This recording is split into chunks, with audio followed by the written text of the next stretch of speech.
नमस्कार दोस्तों, मैं अर्जुन आपका स्वागत करता हूँ स्टे बाय अर्जुन के यूट्यूब चैनल में। तो दोस्तों आज की हमारी क्लास है प्रायद्वीपीय भारत के बारे में। जो है दोस्तों आज की हमारी 5वीं क्लास है। तो दोस्तों वीडियो को अंत तक जरूर देखना ताकि सभी क्वेश्चन जो है आपको आसानी से याद हो जाएं। साथ ही दोस्तों अगर आप हमारे चैनल पर पहली बार आएँ तो हमारे चैनल को भी सब्सक्राइब कर लीजिएगा, साथ ही बेल आइकन को प्रेस कर लीजिएगा ताकि हमारे आने वाले वीडियो का नोटिफिकेशन जो है आप तक पहुँचता रहे। चलिए दोस्तों वीडियो को स्टार्ट करते हैं। तो आज की क्लास में हम जानने वाले हैं दोस्तों प्रायद्वीपीय भारत के बारे में। तो दोस्तों यदि हम बात करेंगे तो आज की क्लास में हम भारत के प्रायद्वीपीय पठार के बारे में जो है अच्छे से जानेंगे। अब 2 मिनट जो हम कल की क्लास का रिवीजन करेंगे और उसके बाद जो है आज की हम अपनी क्लास स्टार्ट करेंगे। तो कल की क्लास में हमने दोस्तों नीलगिरी पहाड़ी पढ़ी थी, प्रायद्वीपीय भारत की पहाड़ियाँ, और इसके बाद जो है पश्चिमी तटीय मैदान व पूर्वी तटीय मैदान जो है पढ़े थे।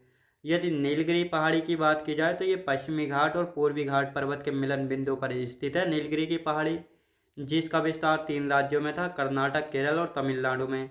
नीलगिरी पहाड़ी की सबसे ऊंची चोटी है दोदा जिसकी हाइट है 2637 मीटर, और साथ ही दक्षिण भारत या प्रायद्वीपीय भारत की दूसरी सबसे ऊंची चोटी थी।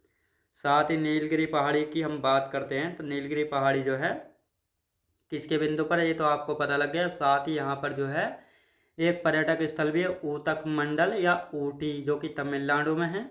और साथ ही दोस्तों यहाँ पे जो एक जनजाति यानी ट्राइब्स रहती है जिसका नाम है टोडा जनजाति, जो कि नीलगिरी पहाड़ी पर रहती है और ये जो है भैंस पालती, तो ये आपको याद रखना है। इसके बाद हमने जाना था प्रायद्वीपीय भारत की पहाड़ियाँ।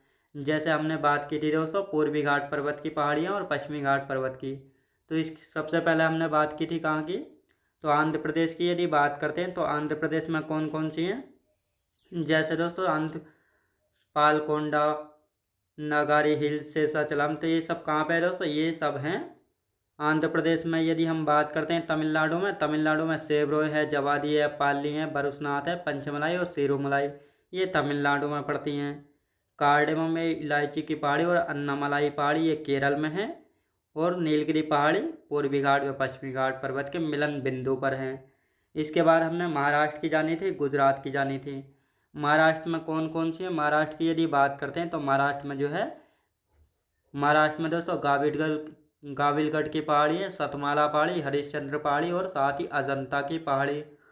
जबकि गुजरात की बात करते हैं, यदि गुजरात की बात करते हैं तो दोस्तों गुजरात में कौन कौन सी, कच्छ की पहाड़ी, मांडव पहाड़ी, बरदा पहाड़ी, गिर पहाड़ी, गिरनार पहाड़ी, शत्रुंजय पहाड़ी और धीनोधर पहाड़ी ये पड़ती हैं गुजरात में। इसके बाद हमने उत्तराखंड के कुछ पर्वत भी जाने थे, जैसे मसूरी पर्वत है, कामेत पर्वत, त्रिशूल पर्वत, बद्रीनाथ पर्वत, सतोपत पर्वत और साथ ही दोस्तों केदारनाथ पर्वत व और कौन सा था, हमने इन सभी के बारे में जो जाना था। और साथ ही नंदा देवी पर्वत भी जो है पड़ता है। इसके बाद हमने पश्चिमी तटीय मैदानों की यदि बात की थी, जो पूर्वी घाट पर्वत है तो इसके पश्चिम में जो एरिया बसता था उसको कहते हैं पश्चिमी तटीय मैदान। अब गुजरात से लेकर जो गोवा तक का जो तटीय मैदान है इसको कहता है कोंकण तट जो है कहा गया था। गोवा से कर्नाटक का जो तटीय मैदान था इसको जो है क्या कहा गया था, इसको क्या कहा गया था दोस्तों, कोंकण तट जो है इसको कहा गया था। और साथ ही जो केरल से और कर्नाटक के बीच का क्षेत्र था इसको जो है मालाबार जो है तट कहा गया था, क्या मालाबार तट जो है कहा गया था। तो इन सभी चीज़ों के बारे में हमने कल की क्लास में अच्छे से बात की थी। अब आज की क्लास में हम जानेंगे भारत के प्रमुख पठार। तो भारत के प्रमुख पठार यानी प्लेट्यू। तो सबसे पहले हम बात करते हैं पठार यानी प्लेट्यू होता क्या है। पठार एक ऐसा भूभाग होता है जो आसपास की ज़मीन से ऊंचा होता है, लेकिन इसकी ऊपरी सतह जो है सपाट होती है, जैसे कि एक टेबल नुमा इस प्रकार होता है। और यह एक ऐसी भू आकृति है जिसके किनारे अक्सर ढलानें होती हैं। तो दोस्तों ये तो रहा देखो मालवा का पठार है, बुंदेलखंड का पठार, ये छोटा नागपुर का पठार है, शिलोंग का पठार है, दंडकारण्य पठार, ये तेलंगाना का पठार है ये वाला, ये है दक्खन का पठार, और ये रहा दोस्तों कर्नाटक का पठार। तो ये सारे पठार हैं जिनके बारे में एक एक करके जो है बात करेंगे। अब हमने बात की है पठार क्या होता है। पठार एक ऐसा भूभाग होता है जो आसपास की ज़मीन से ऊंचा होता है और इसका ऊपरी सतह जो है सपाट होती है। ये एक टेबल जैसा होता है और इसकी आकृति जो है एक ऐसी होती है जिसके किनारों पर अक्सर ढाल होती है। तो दोस्तों ये जो आपको अच्छे से दिखाई दे रहा होगा, ये ऊपर से जो है टेबल नुमा आपको अच्छे से दिखाई दे रहा होगा, और इसकी साइड है क्या है, इसकी साइडों में ढलान है, तो ये आपको अच्छे से याद रखना है। ये क्या है? ये है पठार, जो कि ऊपर से इसकी सतह जो है सपाट होती है, तो ये आपको अच्छे से याद रखना है। अब यहाँ पे हम बात करते हैं पठार यानी प्लेट्यू। पृथ्वी से ऊंचे उठे हुए भाग होते हैं। पठार पर्वतों जितने ऊंचे नहीं होते हैं। तो दोस्तों जो पठार यानी प्लेट्यू है, ये पर्वतों जितने ऊंचे नहीं होते हैं। पर्वत जो है नुकीले होते हैं, लेकिन पठार यानी प्लेट्यू कैसे होते हैं? ये ऊपर से जो है सपाट होते हैं। विश्व में लगभग 33% भूभाग पर जो है पठार पाए जाते हैं, यानी वर्ल्ड में जो है लगभग 33% भूभाग पर पठार यानी प्लेट्यू जो है पाए जाते हैं।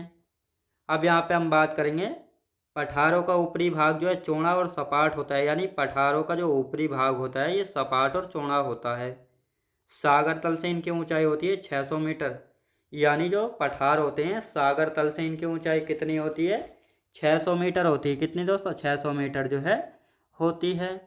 अब यहाँ पे हम बात करेंगे छोटा नागपुर पठार के बारे में। तो दोस्तों ये जो है ये है छोटा नागपुर पठार, जो कि मुख्यतः झारखंड में पाया जाता है और कई पठारों से जो है मिलकर बना हुआ है। CNP यानी छोटा नागपुर पठार। अब छोटा नागपुर पठार के बारे में हम बात करेंगे, तो यहाँ पे आप सब लोग हेडिंग डाल लेंगे छोटा नागपुर पठार। छोटा नागपुर पठार की यदि बात की जाए तो मुख्यतः कहाँ पे? झारखंड में स्थित है मुख्यतः। तो दोस्तों छोटा नागपुर पठार जो है ये कहाँ पे है? मुख्यतः झारखंड में स्थित है। छोटा नागपुर पठार की सबसे ऊंची चोटी है पारसनाथ चोटी। पारसनाथ चोटी जो है ये छोटा नागपुर पठार की, साथ ही झारखंड की भी जो है सबसे ऊंची चोटी, जिसकी हाइट कितनी है? जिसकी हाइट लगभग 1350 मीटर से लेकर 1365 मीटर लगभग इसकी हाइट जो है हो जाती है पारसनाथ की। अब इसका अन्य नाम भी है पारसनाथ चोटी का सम्मेद शिखर। सम्मेद शिखर की यदि बात की जाए तो ये अन्य नाम है पारसनाथ चोटी का। और ये पारसनाथ चोटी कहाँ पर स्थित है? गिरिडीह जिला झारखंड में स्थित है। गिरिडीह जिला झारखंड में स्थित है पारसनाथ चोटी। और ये पारसनाथ चोटी जो है जैन समुदाय का तीर्थ स्थल है, और साथ ही जैन धर्म के जो 23वें तीर्थंकर थे पार्श्वनाथ, इनसे संबंधित है ये सम्मेद शिखर। तो ये आपको याद रखना है। यानी जैन धर्म में जो है 24 तीर्थंकर हुए थे, उनमें से थे 23वें तीर्थंकर थे पार्श्वनाथ।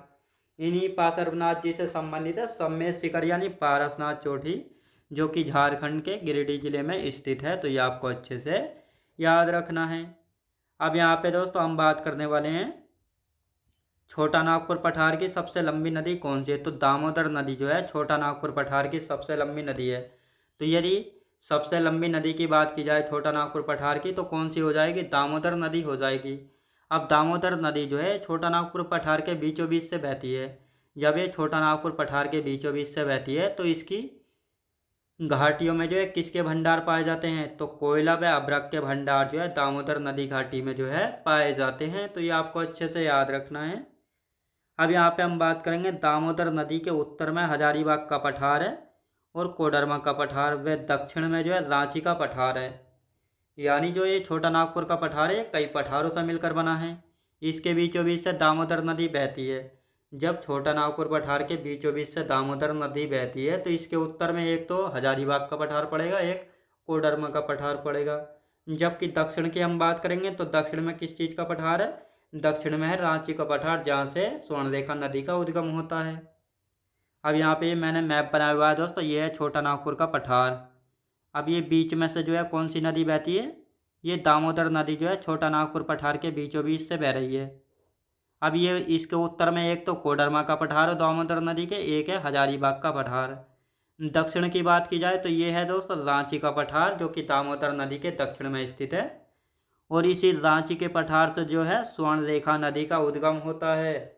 तो ये आपको अच्छे से याद रखना है। जो स्वर्णरेखा नदी है इसका उद्गम कहाँ से होता है? रांची का पठार से होता है। और कभी कभी रांची का पठार ना देकर छोटा नागपुर का पठार भी दिया होता है, तो बिल्कुल कन्फ्यूज जो है नहीं होना है। अब यहाँ पे हम बात करने वाले हैं छोटा नागपुर पठार से कौन कौन से अयस्क जो है पाए जाते हैं। छोटा नागपुर पठार CNP मतलब दोस्तों छोटा नागपुर पठार CNP का मतलब, तो बिल्कुल कंफ्यूज नहीं होना है।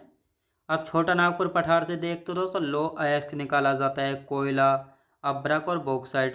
तो ये चार चीज़ें जो है छोटा नागपुर पठार के में जो है प्रचुर मात्रा में पाई जाती हैं। झारखंड के हजारीबाग से अभ्रक निकाला जाता है। तो झारखंड के हजारीबाग से जो है क्या निकाला जाता है? अभ्रक निकाला जाता है, तो ये आपको अच्छे से याद रखना है। छोटा नागपुर पठार से सोना नहीं निकाला जाता, यानी सोना नहीं पाया जाता है, तो ये भी आपको याद रखना है। यानी जो छोटा नागपुर पठार है, यहाँ से गोल्ड यानी सोना नहीं निकाला जाता है, बल्कि लो अयस्क अभ्रक कोयला और बॉक्साइट जो है निकाला जाता है, गोल्ड नहीं पाया जाता है। साथ ही जो छोटा नागपुर पठार है, इसको भारत का रुद्र प्रदेश कहा जाता है।